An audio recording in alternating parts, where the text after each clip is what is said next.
واه ببین چه چیزی موجود شده. آنی یه توضیح میده راجع به اینا؟ قاب دیسکو جدیده، خیلی حال کردم با اینا. آقا توریه اورجیناله واسه موتور کراس اکربیس برجسته تو رنگبندی مختلف مشاهده میکنید رنگبندیشو دیگه.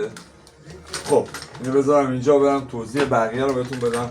این هم یه مدل دیگه اکربیس ساده تو رنگبندی مشکی، قرمز، زرد، نارنجی، آبی، سبز موجودیش کمه. قابلیس فلزی واسه فلات در KTM جلوش، قابلیس های کراسی اینا که بچه ها خیلی قبلا استفاده کردن، خیلی جنسش با کیفیت تو رنگ بندیه که به موتورهای ایرانی هم میخوره و اینکه بیشتر رو کمک معکوس ها سوار میشه.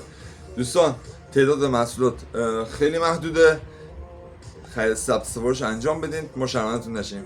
یا علی آقا بقیه رو بگیر.